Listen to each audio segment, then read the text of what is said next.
은혜 받으십시오. 예, 반갑습니다. 예, 반갑습니다. 성탄절인데 우리 어린이들은 선물을 받았는지 모르겠어요. 어떤 선물을 또 받고 싶은지 또 모르겠어요. 뭐 장난감, 뭐 또 무슨 고급 과자, 신발, 옷 뭐 이런 거일 수도 있는데 우리 애한테는 막내는 물어보니까 캐시를 받고 싶대요. 캐시가 뭐냐? 현찰을 받고 싶다. 그래서 이제 다 컸구나. 내년부터는 주지 말아야지. 이제 이런 생각을 했습니다. 성탄절은 하나님이 모든 사람들을 위해서 최고의 선물이신 예수님을 이 땅에 선물로 보내주신 날이에요. 물론 예수님이 나한테는 최고 선물이 아닌 것 같아 그렇게 느낄 수도 있어요. 뭐 예수님이 선물이냐? 그런데 하나님은 항상 내가 원하는 선물만 주는 분은 아니에요. 우리에게 꼭 필요한 선물을 주시는 분이에요. 그래서 하나님이 주신 최고의 선물은 바로 예수님이라는 사실을 여러분 좀 기억하시면 좋겠습니다. 아이가 과자 줘, 사탕 줘, 젤리 줘, 나는 밥 안 먹을 거야. 이렇게 하면 부모가 어떻게 하죠? 그래, 좋은 생각을 했다. 밥은 안 먹어도 된다. 그러면서 과자 주고 아이스크림 주고 사탕이나 주고 이럴 부모가 있을까요? 그런 부모님은 거의 없습니다. 아이를 갖다가 설득하고 아니면 야단도 치고 그래서 밥을 먹게 해야죠. 밥 먹으면 사탕 하나 주겠다. 밥 먹으면 과자 하나 주겠다. 밥 잘 먹으면 네가 원하는 거 하나 이렇게 얘기 안 합니까? 왜? 이 아이가 밥을 잘 먹어야 키도 성장하고 제대로 성장할 수 있는 걸 부모는 아니까. 그런데 아이는 어릴 때는 부모님의 마음을 잘 모르지요. 예수님도 마찬가지예요. 예수님이 하나님이 인류에게 주신 최고의 선물이다 라고 성경은 말하는데 근데 사람들은 별로 이거를 기뻐하지 않고 좋아하지 않는 경향이 있어요. 2000년 전에도 그랬습니다. 2000년 전에도 예수님이 이 땅에 오셨지만은 많은 사람들이 기뻐하지 않고 그렇게 참 난색을 표하고 별로 반응을 안 했어요. 예수님이 어떤 분인지 모르기 때문이에요. 제가 중고등학교 시절에 성탄절 이브날에 교회에 모여가지고 막 레크레이션도 하고 선물 교환도 하고 그랬어요.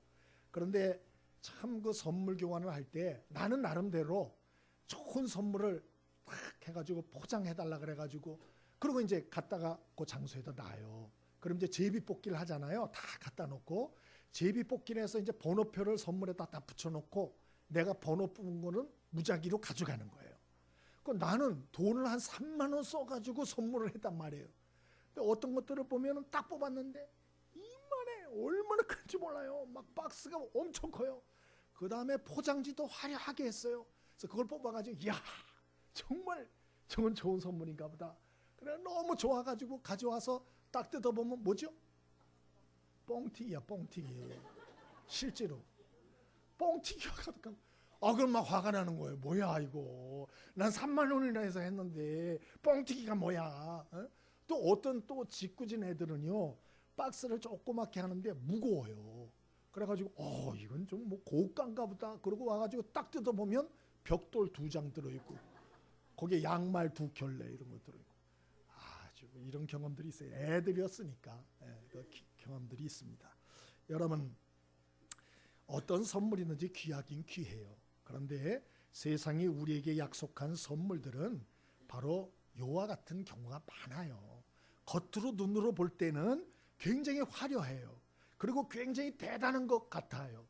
그리고 거창해 보여요. 뭔가 나한테 기쁨과 진정한 행복을 줄 것 같아요. 그런데 정작 그것을 소유하고 붙들려 살아가다 보면 허무해. 남는 게 없어. 공허해. 이게 뭔가 그런 생각이 들 때가 있어요. 그런데 하나님이 준비하신 선물인 예수님은 비록 처음에는 아무것도 아닌 것 같아 보이고 허름해 보이고 보잘것없이 생각이 들 때가 많아요. 그런데 여러분 이 하나님이 주신 선물인 예수님을 우리가 따라 살다 보면 그의 인생이 점점 하나님의 은혜, 하나님이 주시는 축복, 이 예수님을 통해서 받는 게 얼마나 귀한 것인가를 날이 가면 갈수록 깨닫게 되는 거예요. 특별히 오늘 성경 본문에도 보니까 하나님이 예수님을 왜 보내주셨나? 그 미가 선지자를 통하여 예언한 말씀이 나오는데 예수님은 이 땅에 와서 당신의 백성들의 목자가 되어주신다 그렇게 말했어요. 이 목자는 양을 책임지는 존재예요. 다른 말로 하면 여러분 자녀들 하나 책임지고 기르는 게 쉬워요? 어려워요? 안 어려우신 모양이네요. 다시 한번. 자녀들을 키우는 게 쉬워요? 어려워요?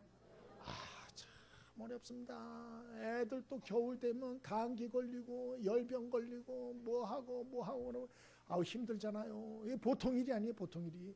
근데 그 아이들을 지금은 키워놓고 자기 손주까지 또 봐달라 그러잖아요. 요즘은. 그리고 얼마나 더 힘듭니까? 요즘은. 그런데 목자라는 게 뭐냐? 예수님은 온 인류의 목자로 하나님이 주신 선물이다. 예수님은 온 인류의 영원한 목자가 되어주시고 선한 목자가 되어주신다. 무슨 얘기냐? 목자는 양을 책임지는 존재라는 것인데 예수님은 이 땅의 모든 인류를 끝까지 영원히 책임져주는 존재로 하나님이 주신 그러한 선물이다. 성경 그렇게 말해요. 얼마나 감사해요. 에? 여러분 우리가 나이 들면 자녀들이 부담스러워합니다. 예? 부모 부담스러워해요. 여러분을 부담스러워하지 않는 존재는 아마 없을 거요. 예? 여러분 배우자도 여러분을 부담스러워하고요. 자녀들도 부담스러워요. 그런데 우리 예수님은 하나님이 주신 최고의 선물이에요. 그분은 우리의 영원한 목자가 되어주신대요. 그분은 우리의 선한 목자가 되어주신대요. 끝까지 우리와 함께 해주신대요. 끝까지 우리를 도와주신대요. 끝까지 우리를 떠나지 않으신대요. 얼마나 감사합니까? 얼마나 감사합니까? 그래서 성경은 예수님이 최고의 인류의 선물이라고 계속 말하고 있는 것이에요. 예수님은 2000년 전에 이스라엘의 베들레헴 작은 동네에 오셨습니다. 마구간의 말밥통 말구유에 예수님은 이 땅의 인류의 목자로 탄생하셨어요. 이거는 예수님 탄생 전 700년 전에 미가 선지자가 이미 예언한 대로 오신 거예요. 하나님이 인류의 목자로 준비하여 오신 예수님, 이 예수님은 작은 동네 베들레헴에 탄생하셨어요. 그 작은 동네 중에서도 마구간 중에서도 말밥통에 태어나셨어요. 이 사실이 우리에게 주는 교훈이 두 가지가 있어요. 첫 번째, 기죽지 말고 살라는 거예요. 우리 옆에 사람에게 인사하겠습니다. 기죽지 말고 삽시다. 동방 박사들은 인류의 메시아의 별을 발견하고 1200km를 걸어서 3달 가까이를 밤에 이동을 하면서 먼 길을 그 메시아의 별을 따라왔어요. 그리고 이들은 당연히 인류의 메시아가 왕궁에 왔을 거라고 생각했어요. 그래서 헤롯 왕궁에 들어갑니다. 그리고 인류의 메시아가 어디 태어났냐고 묻습니다. 이것이 결국 큰 실수였죠. 그래서 헤롯 왕이 시기 질투가 발동해서 2살 이하의 아이를 다 죽이지 않아요? 유대 땅 근처에서. 예? 우리도 이런 실수할 때가 많이 있어요.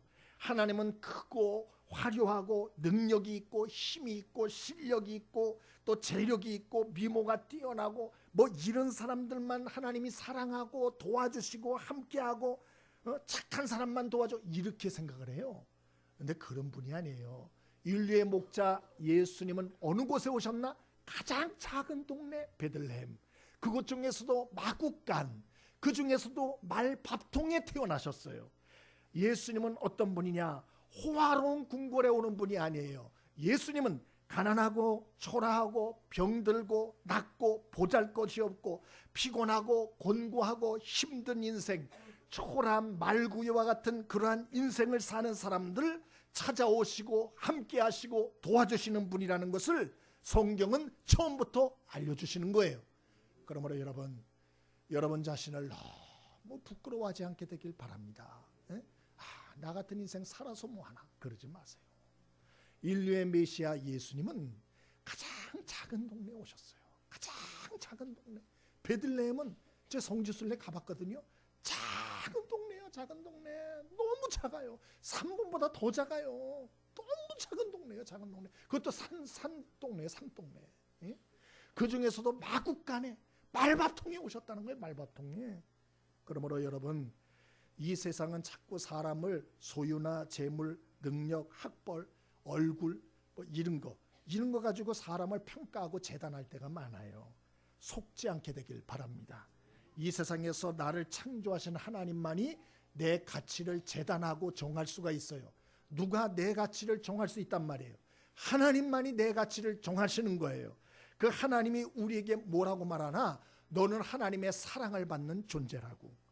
너는 하나님의 형상대로 창조된 존재라고. 너는 하나님이 찾아주고 함께하기를 원하는 사람이라고. 너는 하나님의 도움을 받는 존재라고. 그렇게 말하고 있어요. 그러므로 여러분, 자기 자신에 대해서 여러분 귀하게 생각을 하고 그리고 기죽지 않고 살기를 바랍니다. 우리 옆에 사람에게 축복 좀 해줍니다. 당신은 하나님의 사랑받는 사람입니다. 당신은 하나님의 형상대로 창조된 사람입니다. 당신은 하나님 앞에 존귀한 존재입니다. 당신은 하나님이 함께 하시는 존재입니다. 당신은 하나님이 도와주시는 사람입니다. 할렐루야. 그 자존감을 회복하셔야 돼요. 예? 여러분 자신을 자꾸 난 쓸데없는 존재다 그러지 말고, 기죽지 말고 담대함을 잃지 마십시오. 또 하나, 베들레헴에 탄생하신 주님의 탄생의 의미가 주는 교훈 마지막은 겸손하게 살라, 그런 얘기예요. 겸손하게 살라.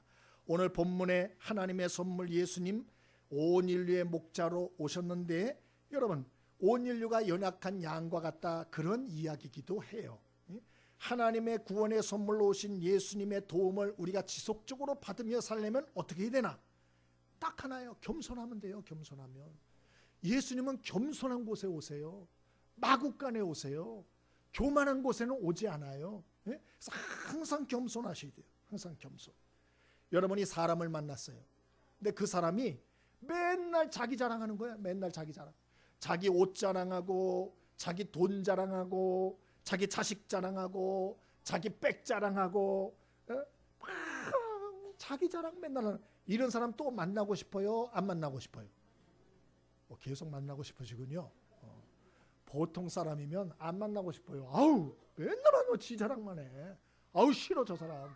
그걸 도망가죠.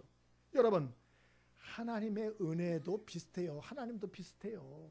너무 잘난 체하고 교만하고 자기 자랑하고, 하나님의 은혜도 그곳에 임하지 않아요. 그래서 우리는 어떻게 해야 되나? 우리 연약한 양이라고 성경은 말하거든요. 하나님 목자라 그러거든요. 근데 그 도움을 받고 그 임재 가운데 진짜 살려면 어떻게 해야 되나? 겸손한 마음 가지세요. 겸손한 마음. 마구간처럼 겸손한 마음. 저는 부족해요. 저는 연약해요. 제가 뭘 아는 게 있나요? 저는 정말 아는 게 없어요. 여러분, 이런 마음 가진 사람들은 자꾸 도와주고 싶어. 도와주고 싶어. 근데 나 잘났다. 나 잘났다. 너 같은 게 뭐 하냐. 이런 사람은요, 도와주고 싶지 않아요. 뭐 먹을 게 생겨도 갖다 주고 싶지도 않아요. 예? 여러분, 항상 겸손하게 살 수 있길 바랍니다. 예, 그럴 때 하나님 목자 되셔서 우리와 함께 하시고 도우시는 은혜가 끝까지 그치지 않는다. 어느 왕궁에 공주가 살고 있었어요. 근데 이 공주는 마법에 걸렸어요. 그래서 방 안에 갇혀서 있는데 문이 열리질 않는 거예요. 문이 열리는 비결은 딱 하나. 사랑하는 남자를 만나서 마음 문이 열리면 이 공주 닫힌 문이 활짝 열린다. 이런 마법에 걸려 있었어요. 왕은 온 나라에 공주의 마음을 여는 사람한테는 큰 상을 준다. 그리고 공주와 결혼하게 해주겠다. 포고문을 써붙였습니다. 많은 총각들이 찾아왔어요. 재물을 가지고, 보물을 가지고, 능력을 가지고, 무용담을 가지고, 벼슬을 가지고 찾아왔어요. 그래서 작은 창문을 열고 공주와 대화를 합니다. 그러나 어느 누구도 공주의 마음을 열지 못했어요. 그래서 방문도 열리지 않았어요. 왕은 마음이 답답해요. 공주도 마음이 답답해요. 공주가 사랑에 빠져서 마음이 열리고, 방문이 열려서 나와서 세상에 나와 기쁨의 꽃을 피우기를 원하는데 안 되는 거예요. 어느 날 한 사나이가 찾아왔습니다. 손에 든 것은 없었어요. 근데 그 사나이가 와서 말합니다. 저는 공주님을 사랑합니다. 그리고 사랑 고백을 막 하는 거예요. 그런데 사랑이 느껴지지 않아요, 공주가. 그래서 문도 열려지지 않았습니다. 그런데 이 사나이가 그 문을 떠나지 않는 거예요. 그곳에서 계속 서 있습니다. 많은 총각들이 또 옵니다. 공주에게 구애를 냅니다. 그런데도 이 사나이는 옆을 떠나지 않습니다. 나중에 공주가 보니 이 남자가 이상해요. 보통 거절당하면 자존심이 상해서 다 떠나가는데 이 사나이는 떠나질 않는 거예요. 예? 그리고 결국 시간이 지나도 공주의 마음이 열리지 않아서 결국 사람의 발길이 뚝 끊어지게 됐습니다. 그때 기다리고 있던 이 사나이가 공주를 보게 해달라 그럽니다. 그리고 문을 두드립니다. 작은 문이 열렸어요. 그거를 열고 이 사나이는 눈물을 흘리면서 말을 합니다. 공주님, 저는 여기를 떠날 수 없습니다. 저의 마음은 이미 당신 것입니다. 그래서 눈물을 철철 흘리는 거예요. 이 공주의 마음이 비로소 활짝 열렸어요. 활짝 열렸어요. 응? 여러분, 이 성탄절은 하나님이 온 인류의 최고의 선물인 선한 목자 예수님을, 영원한 목자 되신 예수님을 주신 날이에요. 그 예수님은 우리를 끝까지 버리지 아니하십니다. 끝까지 우리와 함께해 주십니다. 끝까지 우리를 인도해 주십니다. 끝까지 우리를 책임져 주십니다. 오늘 그 예수님 탄생을 축하하는 날입니다. 선한 목자 되신 예수님 탄생으로 인한 기쁨이 저와 여러분의 마음에 충만히 샘솟을 수 있게 되길 바랍니다. 누가 우리와 끝까지 함께 하겠어요? 없어요. 하나님의 선물이신 영원한 목자 예수님 외에는 끝까지 우리의 목자가 되셔서 우리를 인도할 분이 없다. 그렇게 말합니다. 오늘 이 예수님으로 인한 기쁨이 회복되길 바라고요. 그리고 기죽지 않게 되길 바랍니다. 여러분은 하나님이 돕는 사람들이에요. 믿게 되길 바랍니다. 그리고 겸손히 낮은 마음을 갖게 되길 바랍니다. 주님의 음성을 들을 수 있게 될 것입니다. 그래서 책임져 주시는 목자 되신 예수님의 그 축복과 은혜로 끝까지 승리하는 저와 여러분의 인생이 되어지기를 바랍니다.